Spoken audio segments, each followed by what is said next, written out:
Assalamualaikum warahmatullahi wabarakatuh. Yang terhormat Bapak Dr. Lotip Satin Hidayat MPD selaku dosen pengampu mata kuliah Konsep Dasar PPKN SD. Sebelumnya perkenalkan, nama saya Daniela dengan nomor induk mahasiswa 11076201198 dari Program Studi Pendidikan Guru Sekolah Dasar Fakultas Ilmu Pendidikan Universitas Negeri Jakarta. Pada kesempatan kali ini saya akan menjelaskan sebuah infografis mengenai hakikat profil pelajar Pancasila.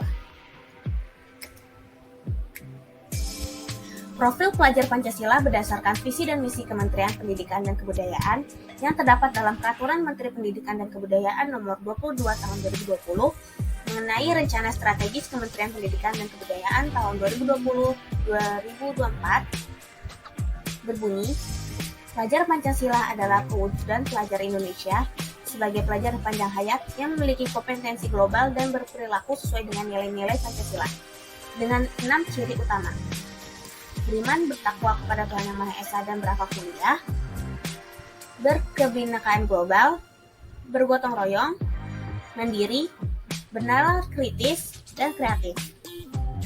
Seperti yang diberitakan dalam Kader News tahun 2020, Kemendikbud menetapkan 6 indikator dari profil pelajar Pancasila. Adapun ke-6 indikator tersebut seperti tertuang dalam Raster Kemendikbud yang dijelaskan kembali oleh Menteri Pendidikan dan Budaya. Di antaranya, beriman, bertakwa kepada Tuhan Yang Maha Esa dan berakhlak mulia. Peserta didik yang beriman, bertakwa kepada Tuhan Yang Maha Esa dan memiliki akhlak yang luhur merupakan peserta didik yang mempunyai akhlak dalam berhubungan dengan Tuhan Yang Maha Esa. Dia mengetahui ajaran agama serta keyakinannya dan menggunakan pengetahuannya tersebut dalam kehidupan sehari-hari. Pelajar Pancasila memahami maksud moralitas, keadilan sosial, spiritualitas, memiliki kecintaan terhadap agama, manusia, dan alam. Ada 5 unsur utama dari beriman, bertakwa kepada Tuhan Yang Maha Esa dan akhlak yang baik, yaitu akhlak beragama, akhlak pribadi, akhlak pada manusia, akhlak pada alam, dan akhlak bernegara. Ciri selanjutnya yaitu berkebinekaan global. Peserta didik menjaga budaya bangsa, budaya lokal dan jati dirinya, serta menjaga sikap terbuka dalam menjalin hubungan dengan budaya lain, sebagai upaya menciptakan perasaan menghormati, serta tidak menutup ruang bagi mereka untuk membentuk budaya luhur yang positif yang tidak bertolak belakang dengan budaya luhur bangsa. Kebinekaan global merupakan suatu rasa menghargai terhadap keberagaman dan bertoleransi terhadap perbedaan.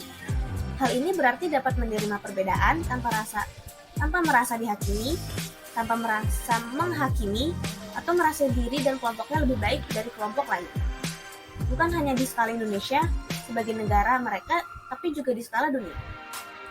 Unsur serta kunci kebinekaan global termasuk pemahaman dan penghormatan terhadap budaya, kemampuan untuk berkomunikasi lintas budaya dalam interaksi dengan orang lain, dan refleksi serta tanggung jawab untuk pengalaman keberagaman.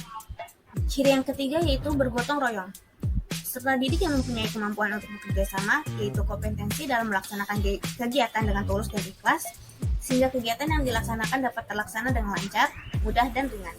Pelajar Pancasila tahu bagaimana bekerja sama, bagaimana berkolaborasi dan bekerja sama dengan temannya, sebab tak ada pekerjaan dan kegiatan yang tak memerlukan kerjasama, tak memerlukan kolaborasi, apalagi di masa industri 4.0. Sekarang ini sangat penting untuk bekerja sama di masa industri 4.0. Unsur-unsur dari gotong royong adalah kolaborasi, kepedulian, dan berbagi. Ciri selanjutnya yaitu mandiri. Peserta didik di Indonesia adalah siswa yang mandiri, yaitu siswa yang mempunyai tanggung jawab atas proses dan hasil belajarnya. Unsur utama dari mandiri meliputi semua mandiri dan kondisi yang sedang dialami serta pengaturan diri. Ciri yang kelima yaitu bernalar kritis. Peserta didik dengan penalaran kritis dapat secara objektif mengolah informasi serta kualitatif dan kuantitatif, menjalin hubungan dengan berbagai informasi, menganalisis informasi, mengevaluasi dan menarik kesimpulan. Unsur-unsur dari bernalar kritis adalah memperoleh dan memproses informasi dan gagasan, menganalisis dan mengevaluasi penalaran, merefleksi pemikiran dan proses berpikir, dan membuat keputusan. Ciri yang terakhir yaitu kreatif. Peserta didik yang kreatif dapat memodifikasi dan membuat hal-hal yang orisinal, bermakna, berguna, dan berpengaruh. Pelajar Pancasila yang mempunyai kemampuan untuk menyelesaikan masalah serta mempunyai kemampuan untuk menghasilkan sesuatu secara proaktif dan mandiri guna mendapatkan metode-metode inovatif lainnya yang berbeda setiap harinya. Unsur utama dari kreatif termaksud menciptakan ide orisinal dan membuat karya dan tindakan yang orisinal. Selanjutnya yaitu upaya mewujudkan profil pelajar Pancasila. Sumber daya manusia yang berkualitas adalah pembelajaran sepanjang hayat atau long life learner yang mempunyai kemampuan global dan bertindak berdasarkan nilai-nilai Pancasila. Perwujudan 6 karakteristik pelajar Pancasila adalah dengan menumbuh kembangkan nilai-nilai budaya Indonesia dan Pancasila yang menjadi landasan pembangunan nasional. Usaha untuk menciptakan profil pelajar Pancasila tidak saja merupakan gerakan dalam sistem pendidikan, namun juga merupakan gerakan masyarakat. Kesuksesan dalam mewujudkan profil pelajar Pancasila akan bisa dicapai jika orang tua, pendidik, peserta didik, dan semua instansi di masyarakat berkolaborasi dan bekerja sama untuk mencapainya. Menteri Pendidikan dan Budaya dalam Seminar Virtual Nasional Pekan untuk Sahabat Karakter tahun 2020 menyatakan bahwa guna mewujudkan profil pelajar Pancasila, maka perlu untuk selalu bertanya, selalu mencoba, dan selalu berkarya. Dalam sistem pendidikan kita, peserta didik harus selalu didorong untuk menanya. Guru-guru harus didorong untuk menanya, peserta didik harus diberikan kebebasan untuk melakukan sesuatu yang baru, dan biarkan para guru mencoba hal-hal yang baru dengan bebas.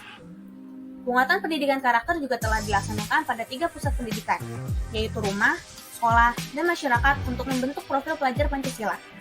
Dengan pendidikan karakter, diharapkan peserta didik dapat secara mandiri meningkatkan serta menerapkan wawasannya, menganalisis, dan menginternalisasi serta memersonalisasi perilaku dan akhlak luhur agar dapat tercermin dalam sikap keseharian. Jadi, seperti yang diungkapkan oleh Menteri Pendidikan dan Kebudayaan, bahwa pembelajaran itu tidak terbatas pada bahan bacaan dan kemudian dilakukan tes, tapi juga termasuk menghasilkan karya. Jika kita mau mengubah cara kita belajar di kelas, kita harus mengajukan banyak pertanyaan, mencoba banyak hal, dan menciptakan banyak karya.